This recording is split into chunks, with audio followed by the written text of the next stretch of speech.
We beginnen deze uitzending van Venray van Toen hier op Sint Anna. Deze voormalige psychiatrische inrichting is een cultuurhistorisch monument van grote allure.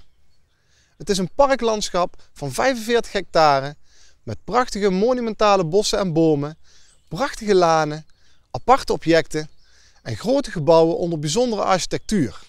Het is een stukje cultureel rijkdom waar Venray trots op is. Liefst 10 onderdelen van Sint Anna zijn aangemerkt als Rijksmonument. Sinds de verhuizing van de bewoners staat veel van de inrichting leeg. Er worden plannen gemaakt voor een nieuwe inrichting, wat als gevolg heeft dat veel van de huidige inrichting verloren zal gaan. Kijkt u mee naar beelden van een monument van zorg, een beeldverslag gemaakt door Twan van Els en Jos en Mart Vaas.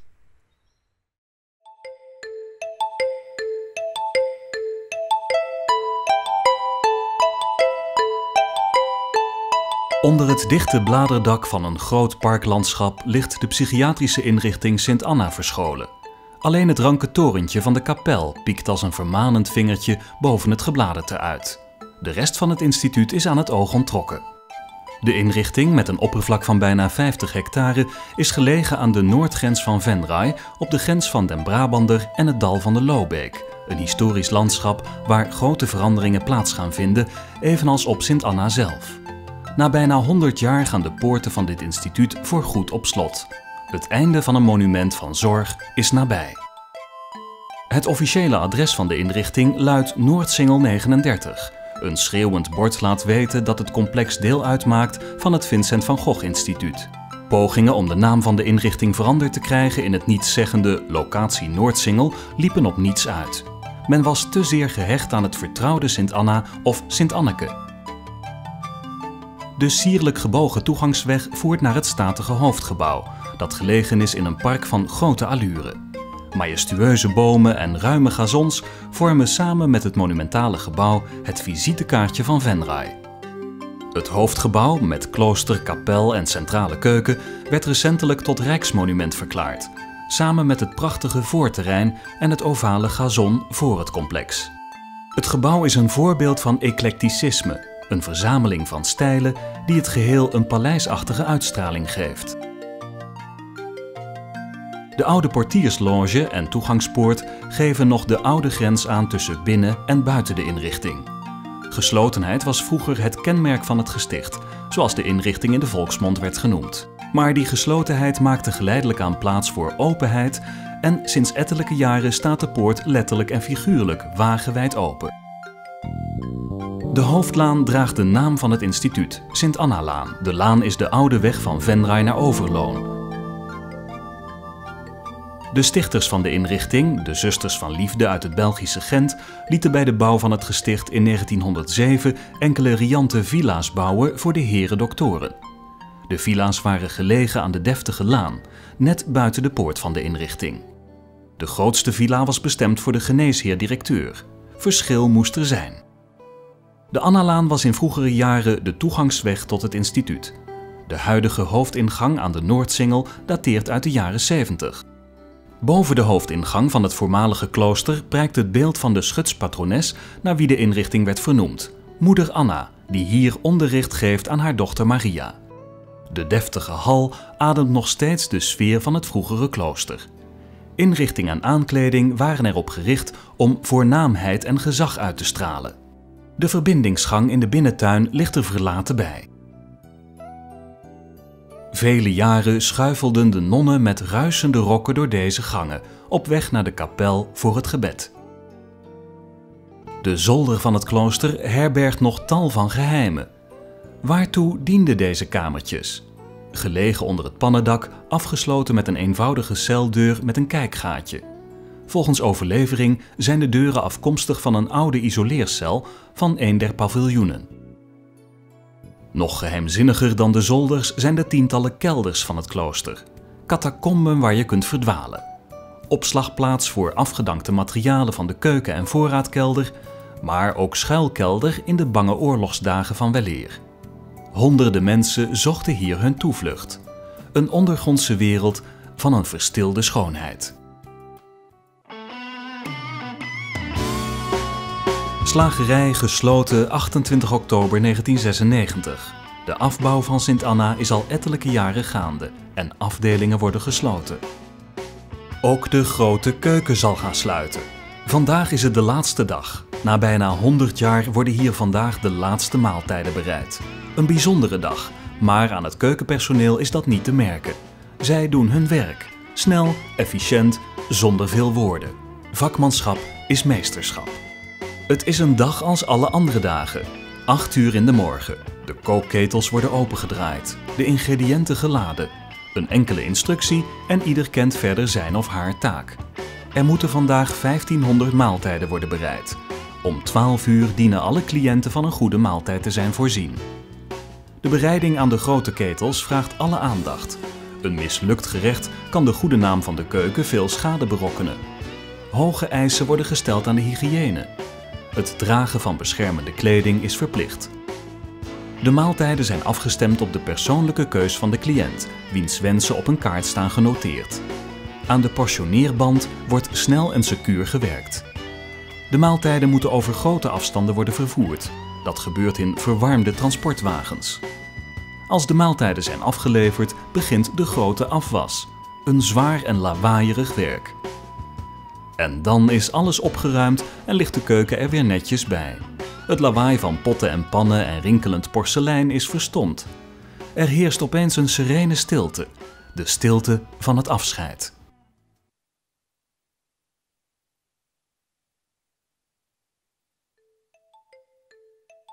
Ook buiten heerst een serene stilte.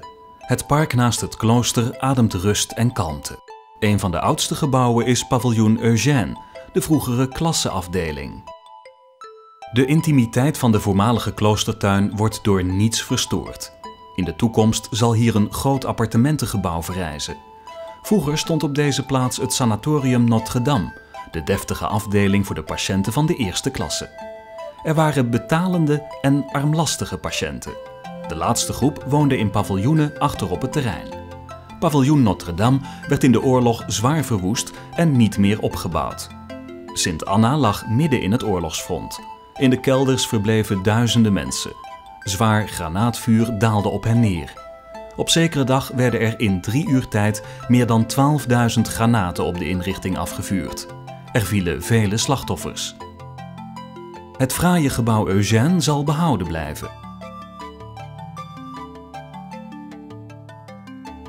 In 1936 lieten de zusters een loofpriëel bouwen, een zogenaamd berceau. Men kwam hier samen om te bidden en te zingen, maar ook om gezellig te kwekken, zoals de zusters zelf hun conversatie noemden. De indeling van het gestichtterrein is ruim van opzet. Verspreid in het parklandschap liggen de paviljoenen. Elk gebouw vormt een eigen ensemble met de omringende omgeving. De omgeving van Eugène en Vincent-Paulot geeft daarvan een goed beeld. Paviljoen Saint-Vincent-Apollo was vroeger de centrale opname- en behandelafdeling. Hier werden de behandelingen toegepast die de psychiatrische zorg van vroeger een minder gunstige klank gaven, zoals de permanente badverpleging, de elektroshock en de insulinekuur. De omgeving van Eugène, Vincent-Paulot en de centrale keuken. Karakteristieke beelden van het instituutlandschap. De monumentale treurbeuk voor paviljoen Eugène heeft een kroondiameter van 30 meter en is daarmee een van Venrays grootste bomen. In het park staan veel solitaire bomen die alle bijna 100 jaar oud zijn. Samen met de ruime gazons, de bossen en de prachtige lanen vormen ze een uniek parklandschap. In de jaren 50 herstelde de inrichting zich van de enorme oorlogsschade. Nieuwe paviljoenen werden gebouwd. Zeer vooruitstrevend was de bouw van Sancta Maria. In plaats van een traditioneel groot paviljoen liet de toenmalige directeur Dr. Veraert 6 geschakelde huisjes bouwen. Sint Anna was daarmee haar tijd ver vooruit.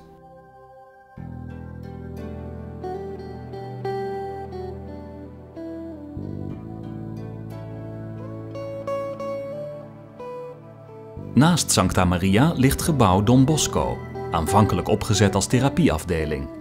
Later in gebruik genomen als afdeling voor dagbehandeling. Grenzend aan Don Bosco liggen de zalen voor de psychomotorische therapie, de fysiotherapie en de kapsalon. Vroeger was hier ook het centrale badhuis gevestigd. De gebouwen van Don Bosco zullen in de nabije toekomst plaatsmaken voor de bouw van appartementen. Gebouw Theresia is het voormalige internaat van de leerling-verpleegsters. Ook wel het zusterhuis of internenhuis genoemd. Gedurende hun opleiding waren de leerling-verpleegsters verplicht om intern te wonen. Naast een klein maandsalaris genoot men vrije kost en inwoning. En wie wilde in die tijd niet een eigen kamer hebben? De belangstelling voor een opleiding op Sint Anna was dan ook groot. Uit het gehele land meldden zich kandidaten om tot de opleiding te worden toegelaten. Maar de interne opleiding werd enkele jaren geleden opgeheven. Een rijke traditie hield op te bestaan. De internen zijn vertrokken. Waar naartoe?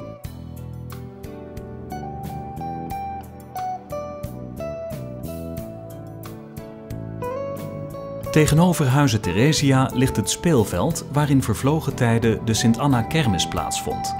De carrousel draaide haar rondjes en op de nostalgische muziekkiosk speelde de plaatselijke harmonie, met het achterliggende bosje als decor. Het park heeft altijd een grote aantrekkingskracht uitgeoefend op de plaatselijke bevolking. Graag kwam men hier wandelen en moeders met hun kroost brachten graag een bezoek aan het dierenpark en de eendenvijver. Bij de bewoners van Sint Anna was het dierenpark bijzonder geliefd.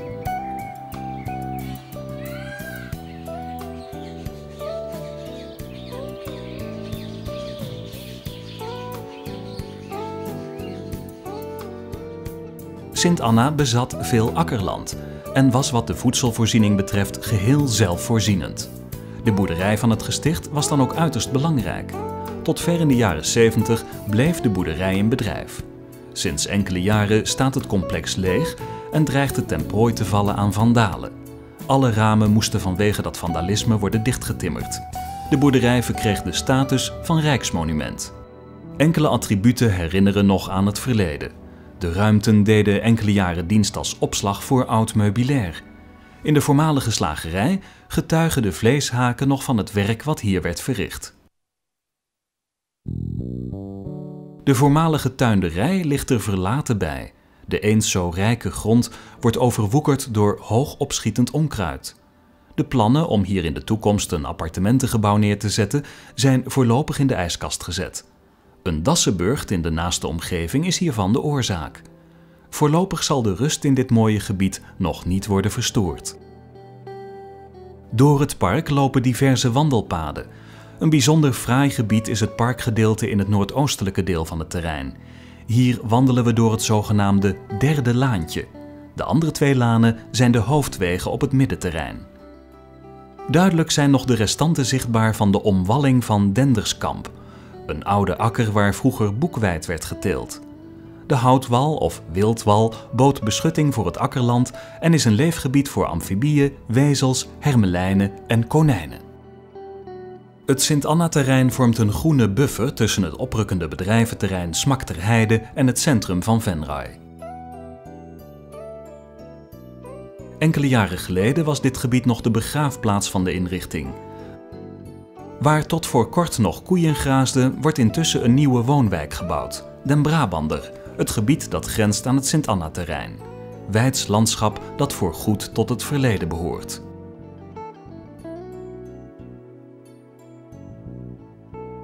Hier eindigt de hoofdlaan van het gesticht, de Annalaan. Vroeger de Lonse Steeg, de oude weg naar Overloon.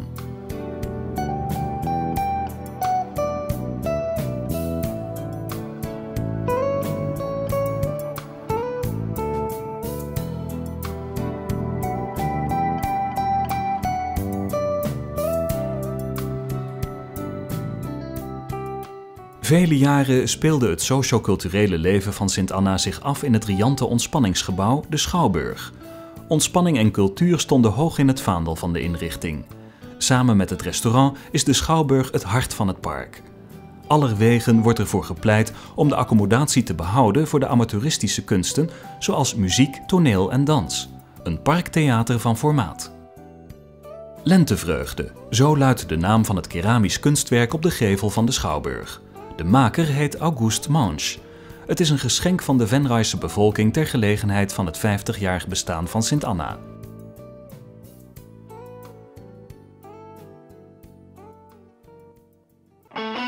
Het eerste paviljoen dat na de oorlog werd herbouwd was paviljoen Bernhard. de gesloten afdeling voor gedragsmoeilijke patiënten. De afdeling telde destijds in 1949 100 plaatsen.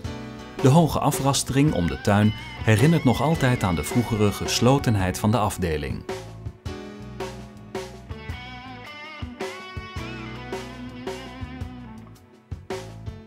De omgeving van paviljoen Bernhard, centraal gelegen in het park.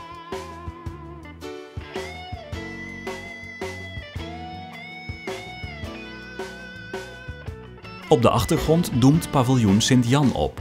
Vele jaren was Sint-Jan de centrale opname- en behandelafdeling, welke functie voorheen op de afdeling Vincent Paulot werd uitgeoefend.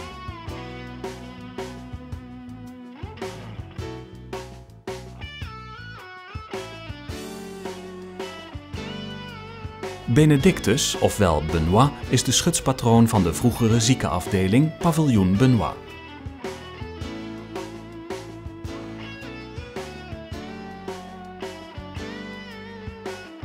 Behalve de ziekenafdeling waren op Benoît ook de somatische polykliniek, de tandarts en de röntgenkamer gevestigd. Benoît was in het verleden ook de afdeling voor TBC-patiënten. Paviljoen Benoît zal worden gesloopt om plaats te maken voor nieuwe woningen.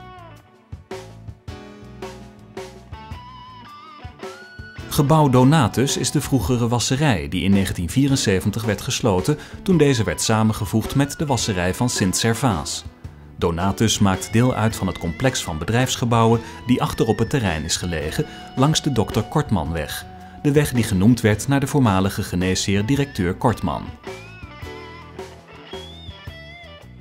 Het voormalige ketelhuis was de centrale motor van de inrichting. Van hieruit werd de gehele inrichting voorzien van warmte, water en elektriciteit. Al lang voordat Venray op het elektriciteitsnet werd aangesloten, brandde er op Sint-Anna al op alle afdelingen elektrisch licht. Centrale verwarming was in de beginperiode van het instituut voor de meeste bewoners een ongekende luxe, evenals stromend water uit de kraan. Alle bedrijfsgebouwen zullen worden gesloopt. Ook het ketelhuis zal verdwijnen en daarmee verdwijnt ook een bijzonder industrieel monument. In 1959 werd paviljoen Pieter herbouwd op de fundamenten van het oude Saint-Pierre dat in de oorlog grote schade had opgelopen. De voormalige eclectische bouwstijl moest wijken voor de nuchtere stijl van de naoorlogse architectuur. De architectuur van het gebouw kenmerkt zich door soberheid, regelmaat en geslotenheid. Zoals alle afdelingstuinen is ook de tuin van paviljoen Pieter een park op zich. Afdeling M, ofwel het meisjeshuis, is direct tegen paviljoen Pieter aangebouwd. Het was de afdeling voor inwonende huishoudassistentes, de meisjes genaamd. Evenals de verpleegsters hadden zij hun eigen onderkomen.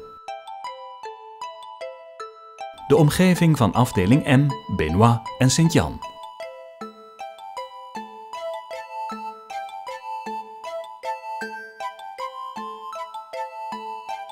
Omdat het gebouw zo dicht bij de ingang van de inrichting lag, was paviljoen Jozef vele jaren het pied-à-terre voor de patiënten van de gezinsverpleging.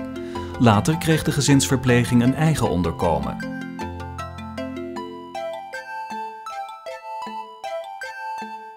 Een overzicht van het terrein gezien vanaf het centrumgebouw.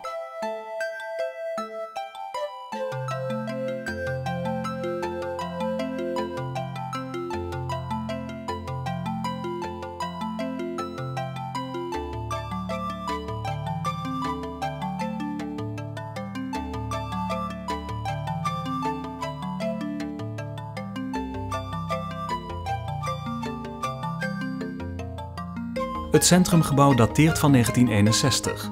Het gebouw zal worden afgebroken. Op deze plaats zal een appartementengebouw verrijzen.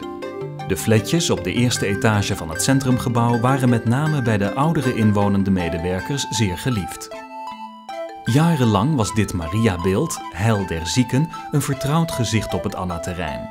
Maar in maart 2001 verhuisde het beeld naar Oostrum, waar het een plaatsje kreeg bij de parochiekerk.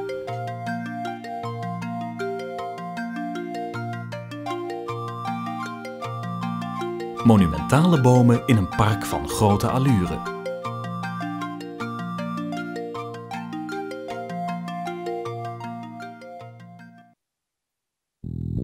Een heel bijzonder gebouwtje is het mortuarium dat naast de kapel ligt. Hier werden de overledenen opgebaard en ook werden hier de obducties verricht.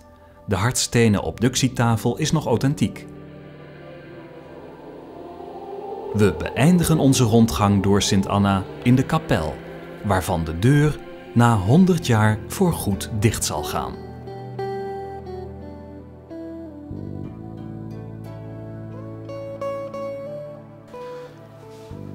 Verlaten. Schijnbaar onverwoestbaar, hun silhouetten steken grillig af tegen het grijs en grauw. Majestueus, imposant. Verwarde geesten zochten hun heil achter solide muren. Tijden van angst, tijden van onrust. Resten van vervlogen jaren vullen de hoge holle ruimten. Het ruisen van rokken, een schreeuw van wanhoop. Muren omarmden en rust werd hervonden. Hun taak is volbracht.